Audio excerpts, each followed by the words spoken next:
As the big supermarkets continue to expand and dominate our lives in the suburbs, across the city there's a small but growing number of people who are choosing a much more basic way of getting their fruit and vegetables. Community gardens are not new, but they're literally springing up everywhere, on housing estates, in schools, even on footpaths. Apart from providing fresh produce, the gardens are offering local residents the opportunity simply to get to know their neighbours. Sharon O'Neill reports.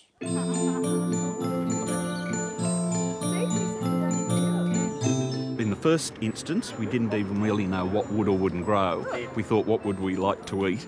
And so it's been a bit of an experiment over the last couple of months. But we're discovering that we've had, fairly good success with most of the things. Sure. It smells good. It's sort of like a little club. It's quite cool, even though gardening's a bit old-fashioned. It's great. I didn't realise that zucchinis is such a huge plant. Neither did we. It's all a voyage of discovery this year. We grew a pumpkin very early on in one of the brick down around the sides would be great. It's been 4 years in the making, but for these Balgowlah residents, it's been well worth the wait. OK, ladies and gentlemen, I think we can consider the garden open. Please enjoy it. Like many people, you think, how hard can it be to start a garden? You just plant some vegetables and watch them grow. But when you actually start the process, you realise there are a lot of skills that you need and a lot of factors you need to consider, which aren't obvious on the surface. From humble beginnings, this vacant suburban block, owned by Manly Council, has been turned into a vibrant community garden with 40 individual garden beds as well as a communal garden.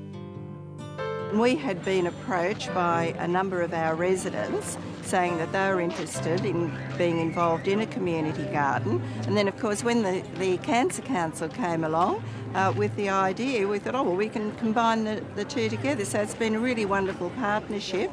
This is our very first community garden, and where we're actually working alongside the community. So it's a really important project that we can not only get those messages out about the importance of fruits and vegetables, but just work with the community so that they'll also be champions for these messages and help us get much further reach with them than we would just on our own. But for these residents, the garden was not just about healthy eating and fresh produce. And what people love about this place is the fact that you can see what your neighbour is growing, you can learn from them, you can see what works and what doesn't work, and you can learn from that, and then next year modify your own practice to improve what you're growing. We get terrific help from the people around us, and it's a very collaborative process. So if someone finds something's growing well, we all end up gravitating to that and so forth. But so you're getting plenty of advice? Plenty of advice. Not all expert, but plenty of advice, yes. But while this community garden is new to these residents, across town the idea has been thriving for more than a decade. How important is the garden to you? Very important for me. I'm very happy in the garden. I have some mean. When I sick, I know buy the medicine and no fat too. Make me younger and beautiful too.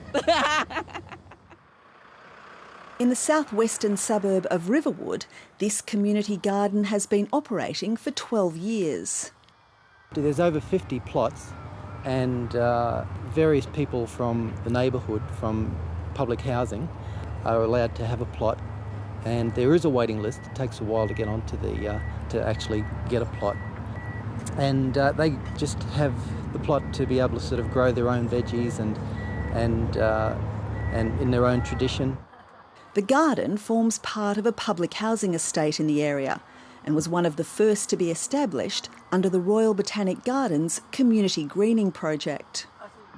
Basically, we're a partnership between Royal Botanic Gardens Sydney and Housing New South Wales, and we provide the horticultural expertise, and we work with people in housing areas and low-income areas to help them to set up gardens. This garden very helped me for the pressure, for everything, because I come here, spend my time, very happy to do these things, very happy to do the garden. It's a very harmonious, very pleasant environment to walk around in, and a lot of people do. They just come along and they stroll around. They find it very peaceful and very, very nice to to be in the surroundings. Okay, he said he like the gardening best, and he's the king of hairy melon in the garden. What's the secret of growing good hairy melon? 主要是下了肥很多，我买了很多肥料。 Good composting. And this one you say you sometimes eat in fresh. Yeah, because it's fresh, you can eat this one. Yeah, nice. While the residents here are proud of what they grow, like the residents of Balgowlah, it's the friendships they form in the garden which are just as important. Nice and fresh, beautiful.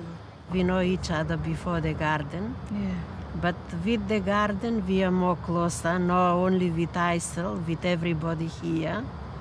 We are mixing up here, Lebanese, Chinese, Greek, mixing up, multicultural group, and all of us happy forever we come here, talk to each other, learning some stuff from each other, how to prepare different kind of the food, and we are so happy here.